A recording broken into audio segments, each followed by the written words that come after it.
right, we're ready to continue on with Arkansas. We'll ask Coach Musselman for some general comments on the game, then we'll take your questions just for Khalif, and then finish up with Coach. Coach?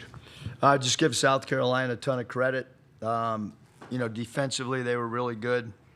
Start of the second half, the 8-0 run, probably too much to overcome tonight. We had 4 free throws attempted through about 30-some minutes of play. And just like fast break teams, got to get out and run in transition. 3-point shooting teams need to knock down threes. We didn't get to zone one enough and draw free throws attempted. We're second in the country in free throws attempted. We're second in the country in free throws made.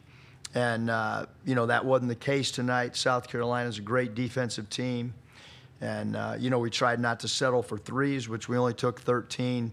But the turnovers, 14 turnovers, a lot to overcome.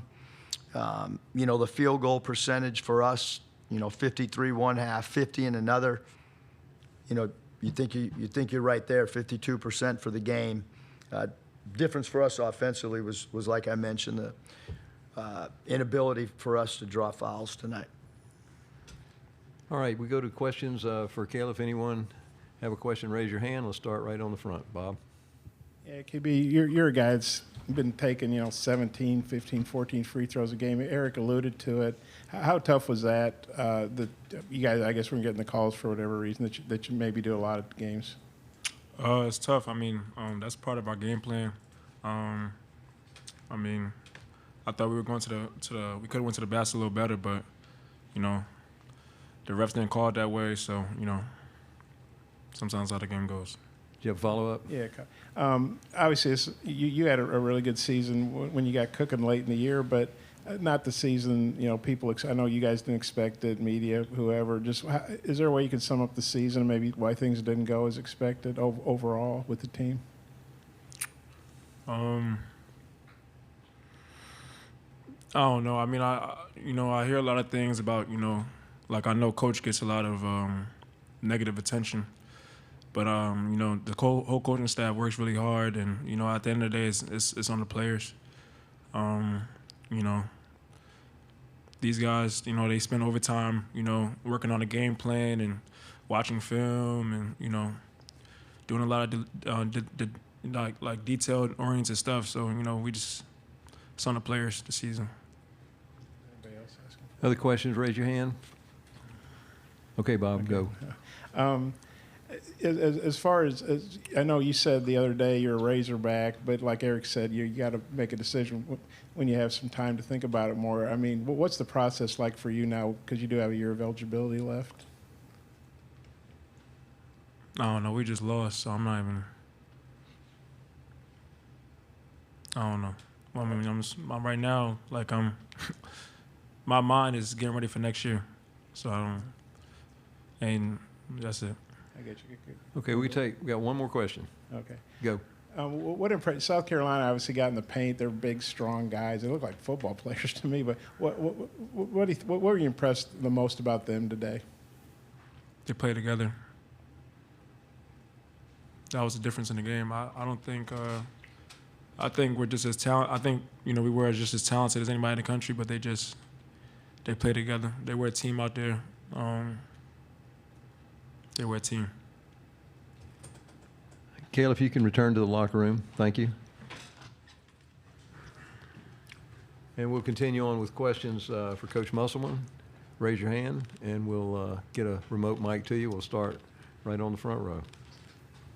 Yeah, Eric, you guys were pretty much trading baskets most of the first half. I think you're up 35-32. Then they went on, I think, an 8-0 run to end the half, an 8-0 run to start the half. Almost all those shots were dunks and layups, and you guys had, I think, 4 turnovers and 5 misses. What do you think happened in that stretch? That's kind of where they took control.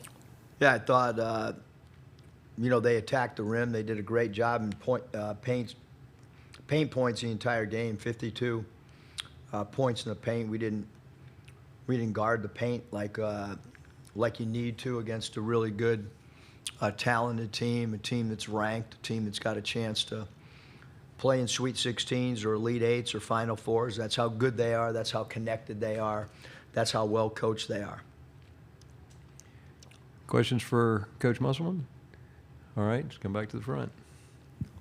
We just don't have a lot of media here. Eric, as far as the season, I mean, you guys had that. I know it didn't count, but you had a big game against Purdue. You beat Duke. You had some other good wins, swept the Aggies. But inconsistency, you played better here. How would you sum up the season? Have you been able to figure out why things didn't go as you hoped they would? No, I mean, this is new territory. This, right now the season ending stings. I have not been in this position. Hopefully the program's not. Hopefully we're playing deeper in this tournament. But more importantly, hopefully we're playing in NCAA tournaments. This is, it's a new experience for me, and one that I hope that, our group of players that will be here next year and the coaching staff, we certainly hope that we're back making tournament runs, not just making the tournament. So a different feeling right now than what many of us have experienced.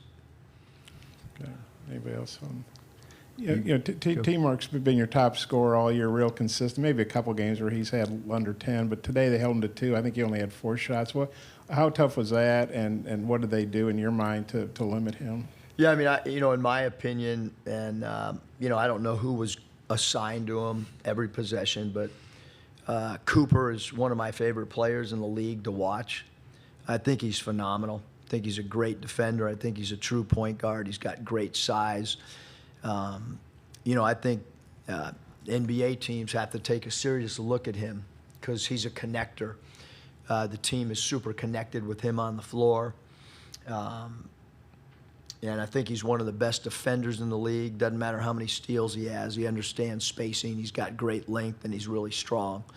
And again, I'm not sure because I haven't watched the film of who was assigned to T-Mark every possession, but I do know that Cooper does a great job on scoring guards in our league, even though he plays the point position. Do you have a question?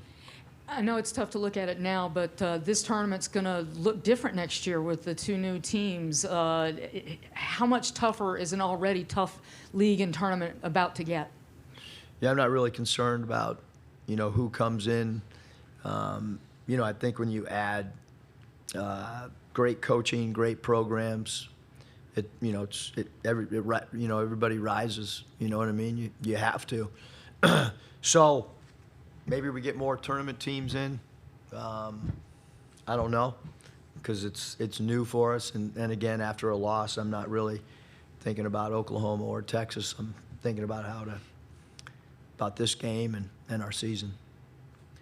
We've got time for 2 more questions. Bob, go ahead. TB hit those quick 2 threes. Looks like he had off a good game last night, and then he gets the second foul. And he just seemed, he had to sit out, and then he didn't really get going in the second half. I think he hit a couple free throws late. But how tough was that he got in foul trouble when he got off such a good start? Yeah, I think anytime you have a guy that can space the floor and is 6'11" and played well the night before, certainly his 2 fouls affected the flow of the game for us, for sure.